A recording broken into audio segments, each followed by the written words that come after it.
Hello, this is Jim for the Monopoly Project. We're on the Monopoly Project yacht to do our floating book reviews. And of course, every successful real estate investor has a yacht. And this is the Monopoly Project yacht. Unfortunately, it's a Bikini Girls Day off, so you just have me. We're floating on Val Vista Lakes. It's sunset on the 7th of January. It's kind of cold here for Phoenix standards. But as you notice, we are under electric propulsion as we were before. On our last book report, we stated that we had bought a surplus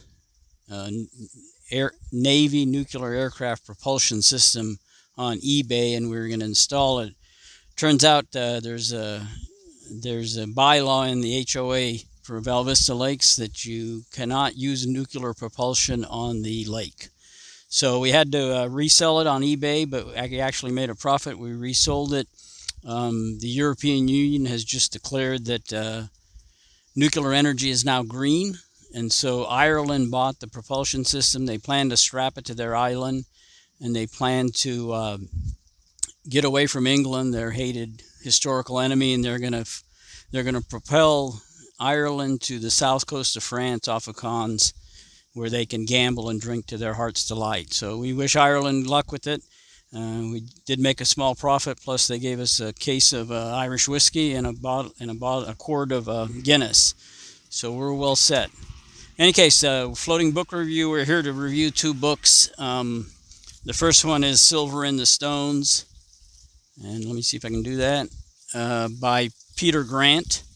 And the second one is a Time picture book with short articles on the last years of the Civil War. I bought this like 15 or more years ago. In any case, we're going to get to those books right away. First, we'll make a few course corrections, and then we'll get back and start our book reviews. Thank you. This is Jim for the Monopoly Project. Okay, this is Jim for the Monopoly Project. We're back at you for our floating book reviews. We're on Val Vista Lakes. We're under electric propulsion power, as we explained in the intro, that our nuclear propulsion system idea didn't quite work out. So, but in any case, we're here to review one more book, and that's Silver in the Stones by Peter Grant.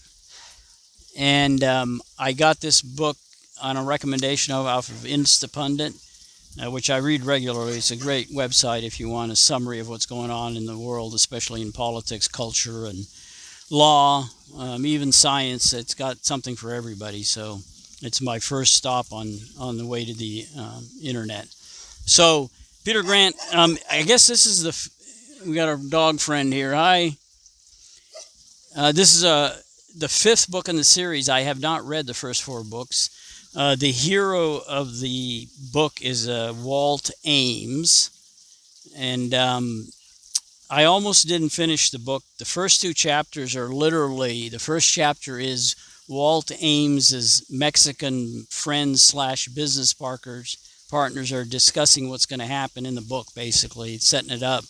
But they spend a lot of time on the logistics and economics of driving cattle from Mexico to the railroads to sell them. How much does it cost? How much do you have to pay the hands and all that kind of thing, which I found real interesting, but it's not really part, of a quote story. And similarly, the second section, Walt Ames does the same thing. The main character, he talks about that, the logistics and costs of cattle farming and driving them and what it takes. And he also talks about the same thing with raising horses for sale, because that's another one of his businesses.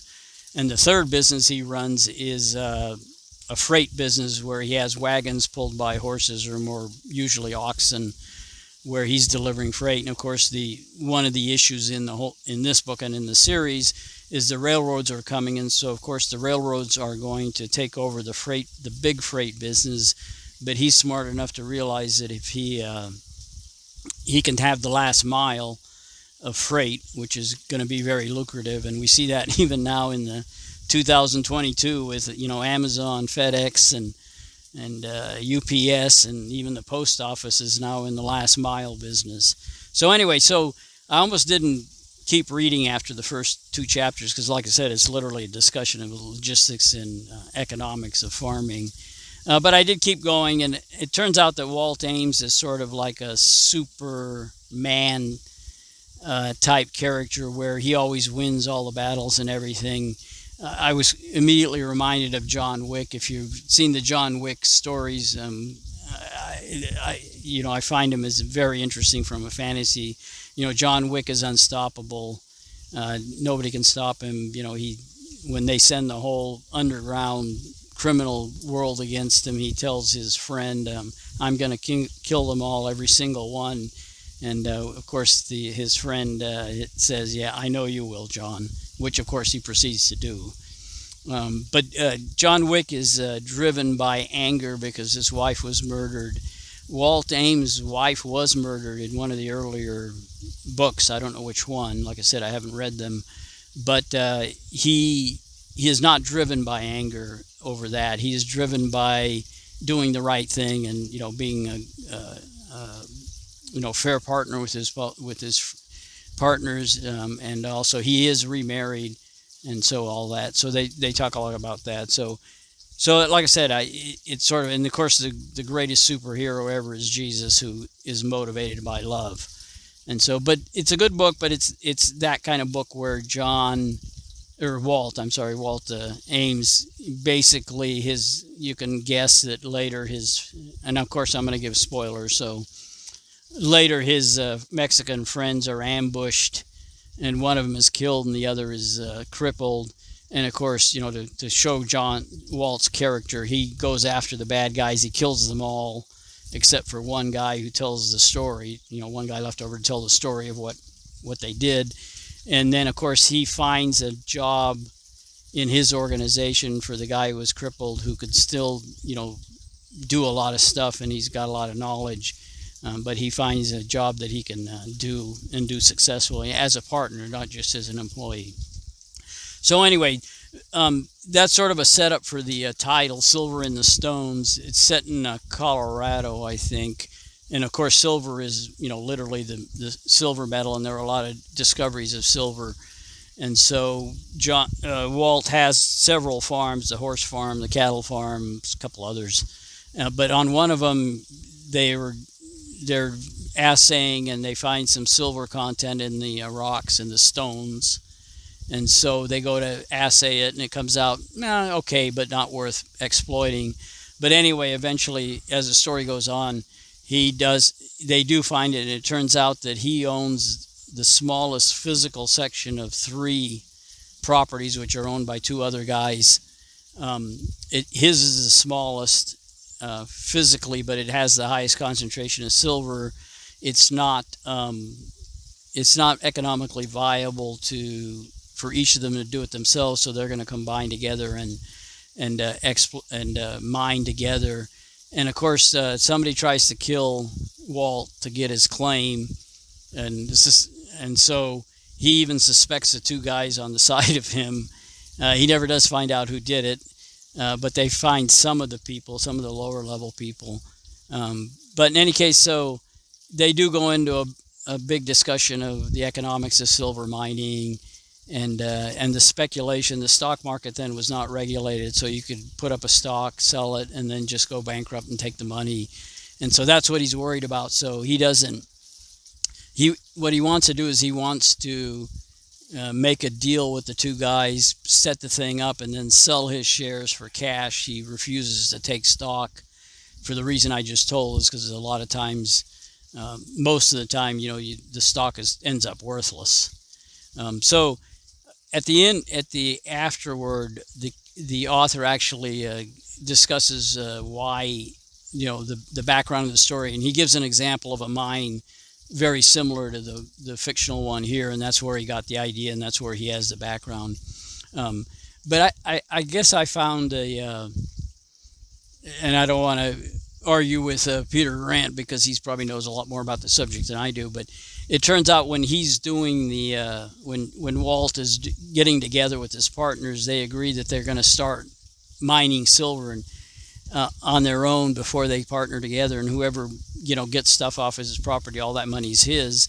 And they're not, the expense of running a silver mine is one, digging out the stuff, but even more importantly is you have to have the facility to do it. And so in this initial endeavor, he doesn't have the facility. He takes them the silver ore that he has mined, he uses his wagons to bring it over to another big mine and pays them to process it. And it turns out in the first month, he mines $45,000 worth of silver, but after expenses, because he had to pay all these other people, he ends up netting $20,000. And so I thought about that, because eventually he ends up selling his share of the mine for $37,000, I think. And so it just struck me as that if he had just kept doing what he was doing for 12 months, if he made $20,000 a month, and obviously he's going to exploit the best veins of the silver ore.